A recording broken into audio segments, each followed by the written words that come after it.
Okay, today on Locked On Bama, we're going to talk about one of Alabama's prime targets for 2025 who's decided to commit elsewhere. You are Locked On Bama, your daily podcast on the Alabama Crimson Tide, part of the Locked On Podcast Network, your team every day.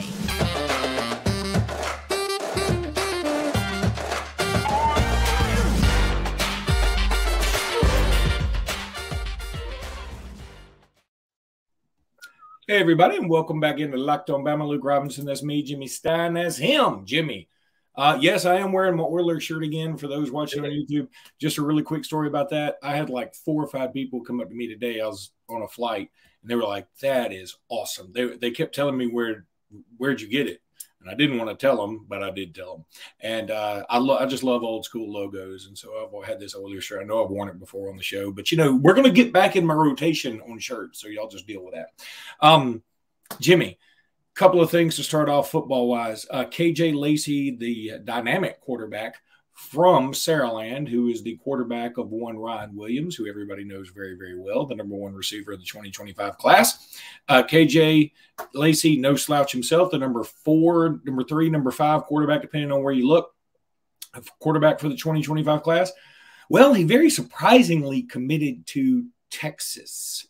And apparently Steve Sarkisian told him, the moment I saw you, I thought Bryce Young 2.0, and that was enough to sell him. Now, the big question is, he's supposed to come to camp, I think, next week at Alabama.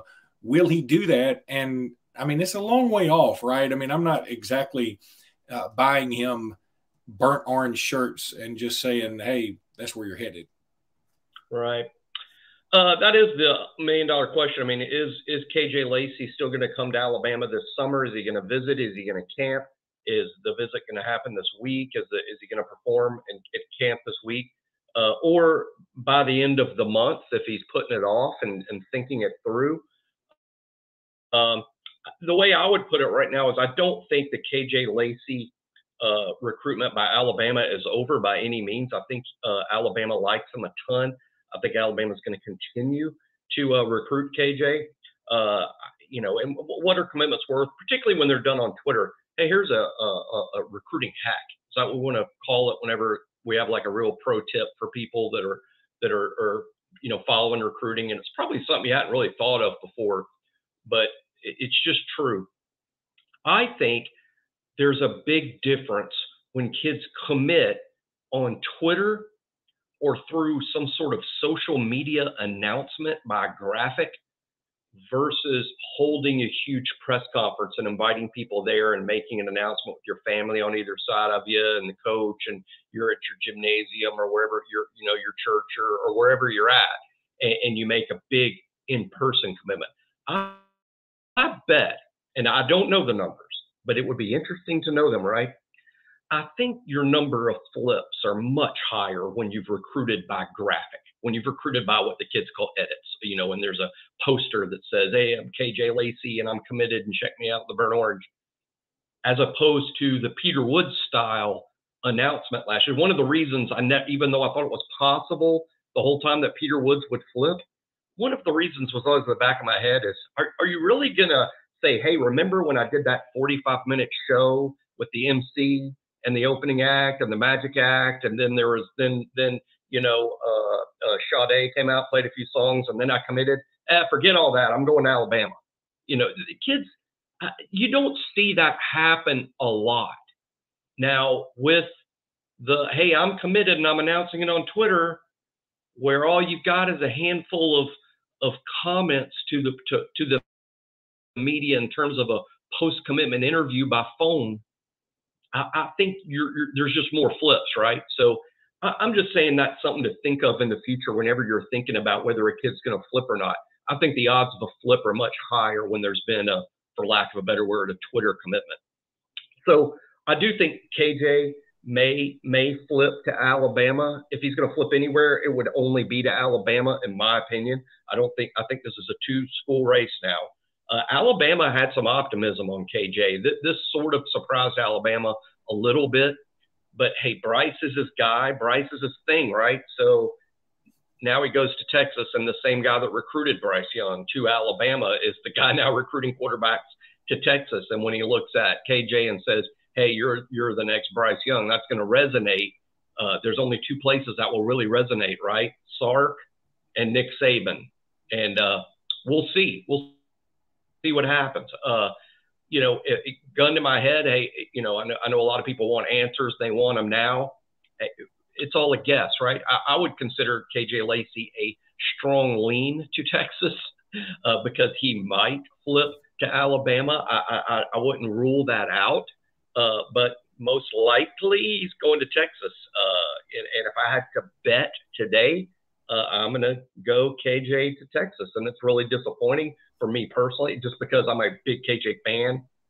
I want him in Tuscaloosa. I wanted him to play for Alabama. Still wish him the best. Hey, if he goes to Texas, that's fine for him. I mean, good. I hope things work out great for you. You're a great player, fun to watch. And we'll see. Alabama's recruiting 3 of the best 2025 quarterback prospects in the country. One was just in Tuscaloosa a couple days ago, Antoine Hill from Georgia. Fantastic prospect, big, strong, a lot like KJ, bigger, stronger version, huge arm, just huge. I'm talking about in the Anthony Richardson ballpark in terms of his arm strength. I mean, he can really rip it. But probably right now, Luke, believe it or not, if I had to okay, Jimmy, you've got to bet $10. You've got to. Who's going to be the quarterback in the 25 class now for Alabama? My answer is George McIntyre. Out of Nashville, right? Yes. Drop back guy.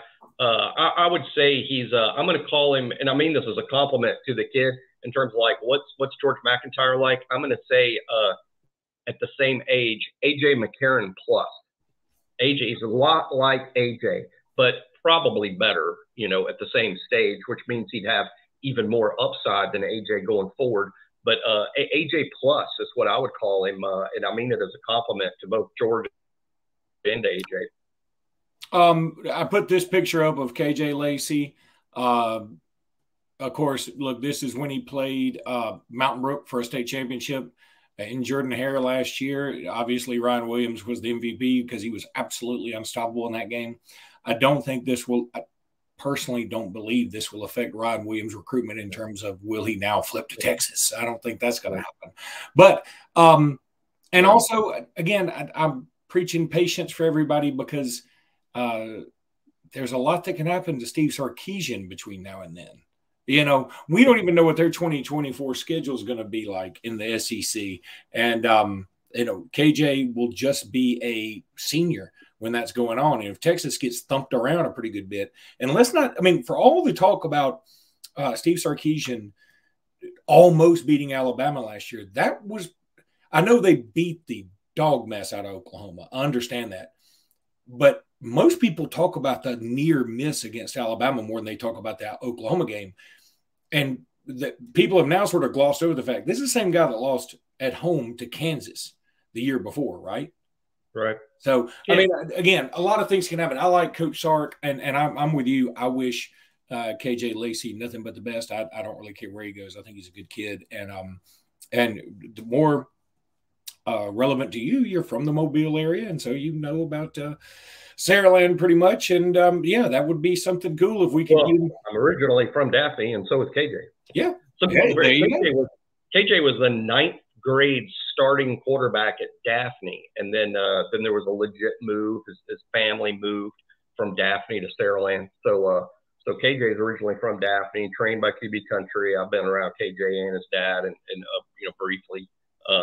But I wish nothing but the best for him. And hey, if Texas is his dream now, great. Sark is an outstanding quarterback coach. Any Alabama fan has to agree to that. I mean, Sark's a really good QB coach. Let me tell everybody about FanDuel right now. Make a fast break to FanDuel during the NBA playoffs. Those are going on tonight. Right now, new customers can get that no-sweat first bet up to $2,500 smackers. That's $2,500 for those who don't know what smackers are. That's $2,500 in bonus bets if your first bet doesn't win.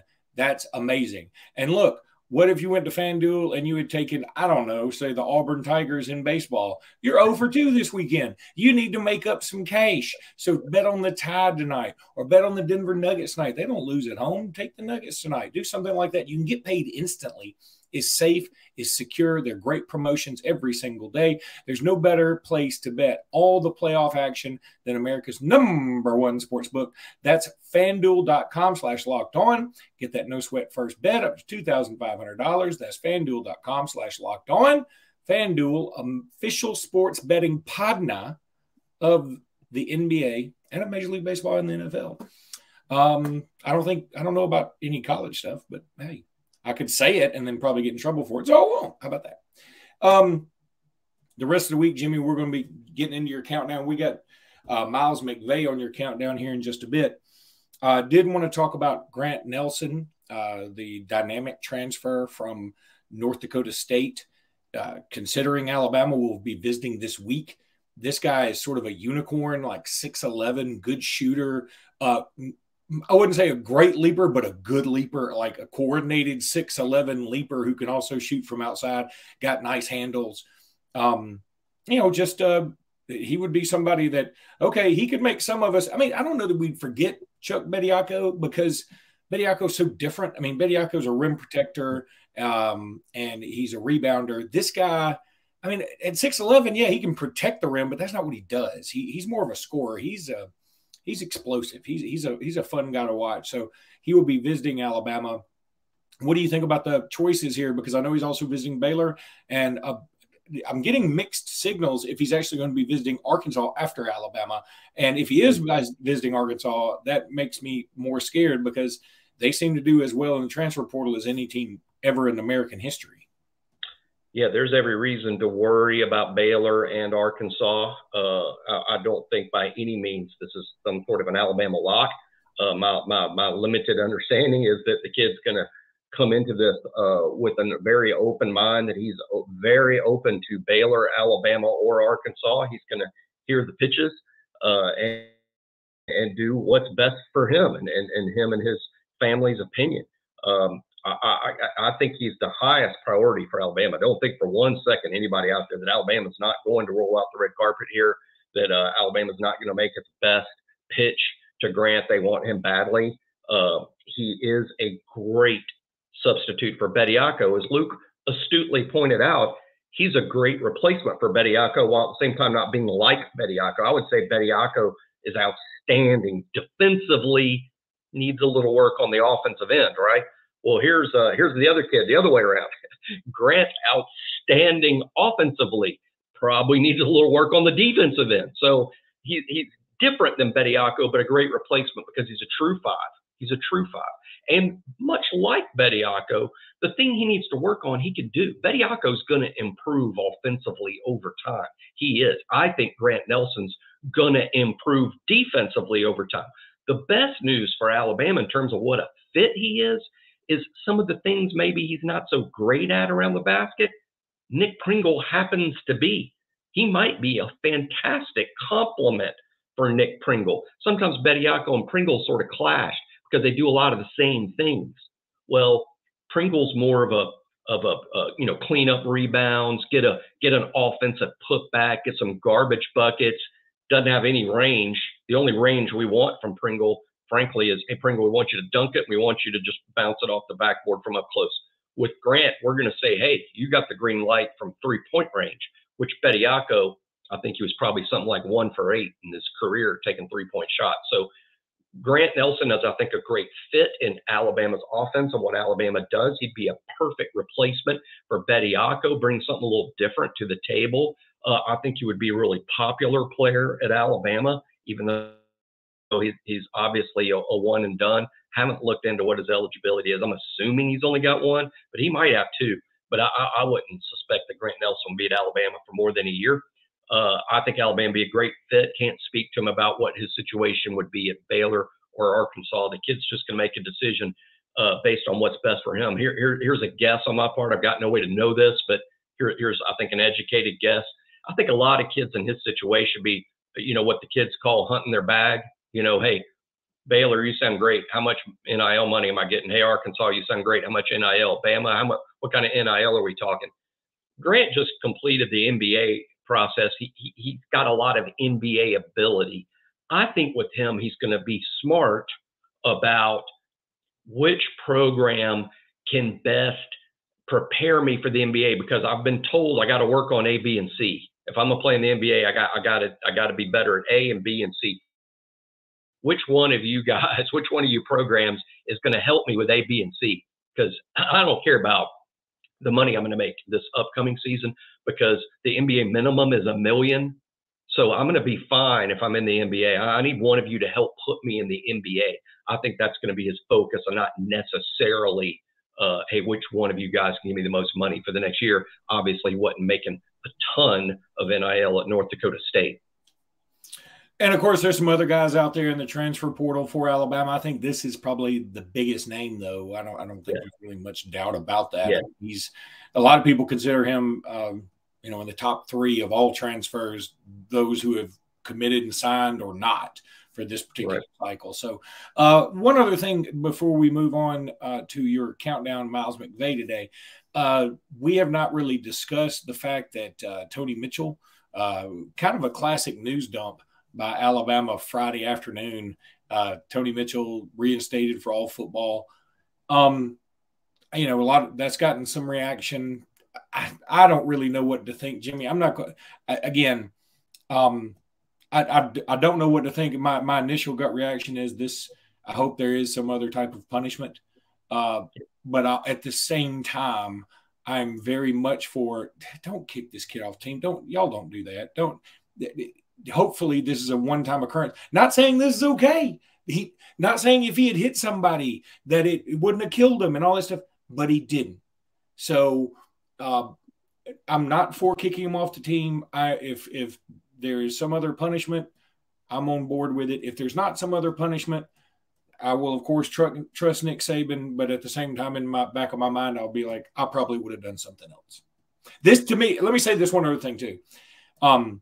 This comes off on the heels of Goodman, the writer over at AL.com, still destroying his best to destroy Brandon Miller and anybody associated with that horrible incident involving Darius Miles that night, and really not paying attention, it seems like, to some of the facts that have come out. But this, I think, is a little bit more cut and dried with Tony. So I'm for doing something. I don't think he's the worst person in the world.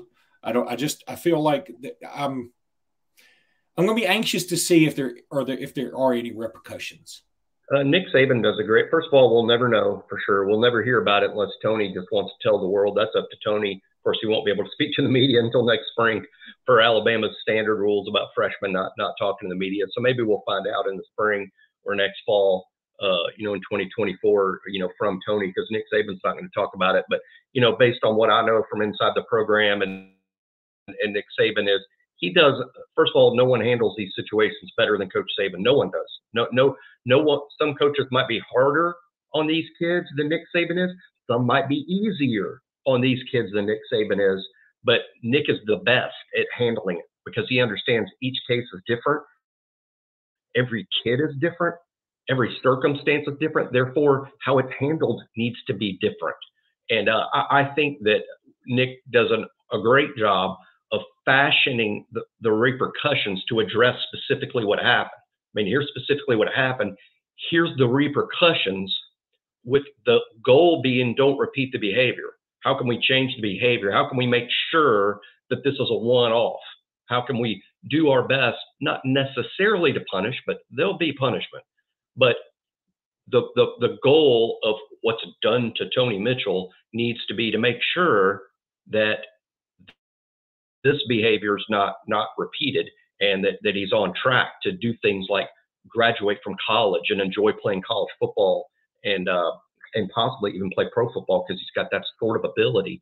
But he won't be doing any of those things if he repeats the behavior that we saw earlier this year. So I think Coach Saban is the best at handling this type thing.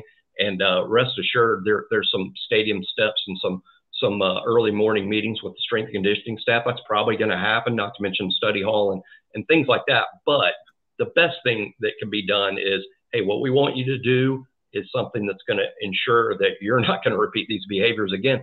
Police ride-alongs, I think, are very helpful to kids that have been in trouble before with the police. It's like, hey, you ought to ride around with these guys for a couple nights and see what it's like and see which end of those handcuffs you want to be on again. So anyway, I'm happy that Tony's getting a second chance.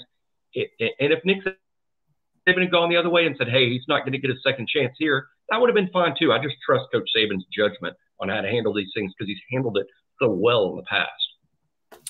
Jimmy, we're going to take a break. When we come back, we want to talk about Miles McVay on your very famous countdown. And we're back. Miles McVay, a guy who has garnered a lot of attention. He's sort of a rough and tumble cat from the St. Louis area. And just seems like a really good player. Could be getting some playing time early on. What do you think about him, Jimmy?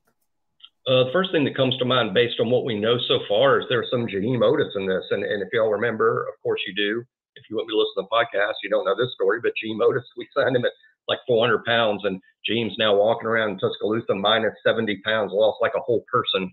And now he's like down to 330, and it's been just like a year, and just amazing weight loss. And it sort of shows it's not just the weight loss. To me, it shows that there's real drive. There's want to. It's hard to do that. It's hard to lose 70 pounds in a year. It's hard. It just represents the work that's being put in. And then we saw Otis start as a true freshman, right? And it's not a reward for losing the weight. It's because a kid that's putting that much into it, he's probably beating out the kids who aren't. So Miles McVay has sort of shown up similar in the sense that he showed up with a lot of bad weight. We knew this when we signed him. That's okay. And then he's put in the work. He has lost a lot of weight. He ends the spring number 2 right tackle. And sure, we have a numbers issue there. It's not like he had to beat out 3 seniors to get there. That's not the case at all. But he did have to beat out some people to do that, including his fellow freshmen and even some others. So he's the number 2 right tackler. At least he was on A-Day. He started with the, I guess that's the Crimson offense is the second team. And so he ended the spring number 2 right tackle. When you factor that or add that into the weight loss and the remake of the body and all the hard work, there's a lot of reason, Luke, to be excited about Miles McVay's future. Now, I think this fall, the best he can do is stay right where he's at, be with the twos. Hey, but the twos, they play almost every week. Almost every week, Alabama's got a big lead in the fourth quarter. They empty the bench and play the 2 offensive line at the end of games. It's good experience. It's getting on the field. It's a reward for all the hard work. I think that's a real good goal or a real good freshman season for Miles McVay is maintaining that spot as the second right tackle. But he's positioned himself to where he can really make a move next spring because the leader at right tackle, the number 1 right tackle, J.C. Latham, very possibly will be a 3-and-done NFL player. And if so, we'll have an opening at tackle. There's an opening at guard next year as Darian Dalcourt will move on. So Miles McVay has a really bright future. He's done really well in a short period of time. That's why we rank him as the 61st best player on the roster. A lot of his fellow true freshmen are way back there in the 70s and 80s because they're almost certainly redshirting. Right now, you have to say McVay's not going to redshirt. He's going to be out there, real hard worker, and a story somewhat similar to what we saw a year ago with Jaheim Otis.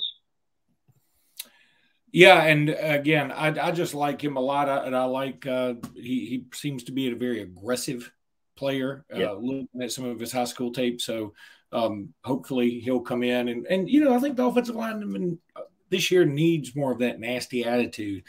We were talking about it in Joseph Ionata, isn't that how we say his name? The recent Ionata, Ionata Crook. That's Richard Nixon jokes. By the way, speaking of nobody getting Richard Nixon jokes, seriously, one of the guys who there was a friend of a guy that commented on my shirt, and he was like, "Oh, who is that?" And I said, "Houston." He goes, "That's not Houston." And I said, "The Houston Oilers." He goes, "The who?" And I was like, "How old are you?" And then it was more like, "How old are you?" And I was like, that's fair. That's very fair. Okay. Washington Senators. Oh, yeah, this is a Philadelphia A's baseball shirt. The Brooklyn Braves or Brooklyn Dodgers or Brooklyn Dodgers? Brooklyn Dodgers. There's the Boston Braves. Boston Braves prior to Milwaukee Braves. As I love me some baseball, as you know, Jimmy. I do. Big baseball fan. That's going to do it for today's podcast. Thank you guys so much, man. Appreciate all the new follows. Well over 5,000 subscribers now. You guys are the absolute best.